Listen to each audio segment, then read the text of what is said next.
আমার বাসার সামনে এসে কলাপাড়ার ছাত্রলীগের 50 থেকে 60 জন ছেলে পেলে রাস্তা থেকে রাজাকারের বাচ্চা অকথ্য ভাষায় গালাগালি করে গেছে।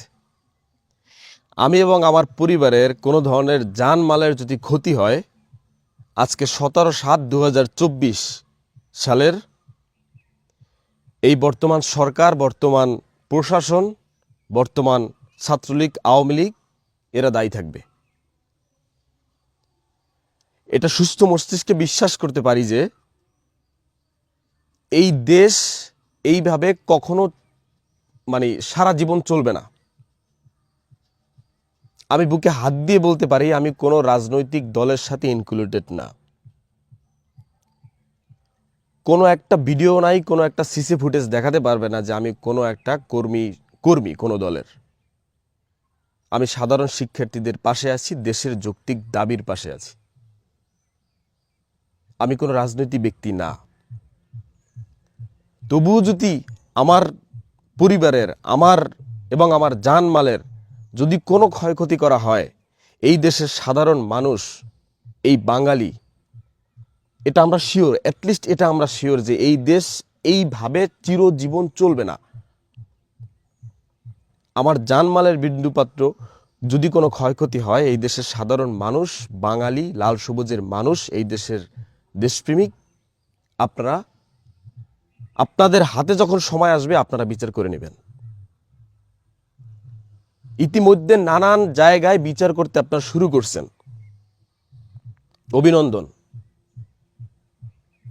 আমি কোনো রাজনৈতিক ব্যক্তি না, আমি হতেও চাই না। আমি সাধারণ শিক্ষার্থীর পাশে আছি, পাচারটার সুযোগ নেই।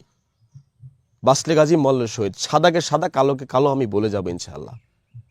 আমার বাসার সামনে এসে 50-60 জন ছেলে পেলে রাজাকারের বাচ্চা অমুক সমুক গালাগালি করে গেছে, সেই নিউজ আমি পাইছি, সেই তথ্য আমি পাইছি। এরা আমাকে যদি কাছে পাইতো, এরা আমাকে মারতো, এরা আমাকে গুম করে ফেলতো, এরা আমাকে অপমান করত। আমি যদি এই পৃথিবী থেকে চলে যাই, আমি যদি এই পৃথিবী থেকে আমাকে যদি বিদায় করে দেওয়া হয়, সাধারণ শিক্ষার্থী, এই দেশের মানুষ, তোমরা তোমাদের যৌক্তিক আন্দোলন চালিয়ে যাবা। ছাত্ররা যেই রাজপথে রক্ত ঝরায় সেই আন্দোলন সফল হয়। এরা হিউজ পরিমাণ ভয়ে আছে। ভয় না থাকলে একটা বিশ্ববিদ্যালয়, কলেজ, শিক্ষা প্রতিষ্ঠান বন্ধ দেওয়ার এই মুহূর্তে কোনো মানি হয় না। তারা যে গুলি করে লাশ বানাচ্ছে, এটা তারা প্রশ্নবিদ্ধ হচ্ছে, বিশ্বের কাছে প্রশ্নবিদ্ধ হচ্ছে। কারণ মিডিয়া তো, বিশ্ব মিডিয়া দেখতেছে, প্রশ্নবিদ্ধ না। আন্দোলন চললে তার আন্দোলন মাইনে নিবে না, তাতে করে হবে কি, লাশ পড়বে। লাশ পড়লে তাদেরই সমস্যা, যার জন্য তারা কি চায়, আন্দোলন চায় না। আর আমাদের যে যৌক্তিক দাবি, শিক্ষার্থীর দাবি, গণমানুষের, বাঙালি সাধারণ মানুষের দাবি, এটা তারা মানবেও না। যার জন্য বিশ্ববিদ্যালয় তারা বন্ধ করে দেয়, বন্ধ করে দিছে, ঘোষণা দিছে। কোন জায়গায় দেখলাম, নামটা মনে রাখতে পারলাম না, 3 হলের ছাত্রীরা তারা প্রত্যাখ্যান করছে। সবাই প্রত্যাখ্যান করবে, সবাই থাকবে। এই দেশ আমার, এই দেশকে নিয়ে চিন্তা ভাবনা করার দায়িত্ব, রাইটস আমার আছে। আমার সংবিধান আমাকে দিয়েছে এই দেশকে নিয়ে ভাবনা চিন্তা করার, এই দেশকে নিয়ে আলোচনা সমালোচনা করার, এই দেশকে নিয়ে থিঙ্কিং করার, ফিলিংস করার আমার রাইট আছে। আমার বাসার সামনে এসে ছাত্রলীগের ছেলেপেলের অকথ্য ভাষায় গালাগালি করা, আমাকে রাজাকার বলা, আমাকে ক্ষতি করতে চাওয়ার তীব্র নিন্দা ও প্রতিবাদ জানাই। এই যে অকথ্য ভাষায় গালাগালি করা হয়েছে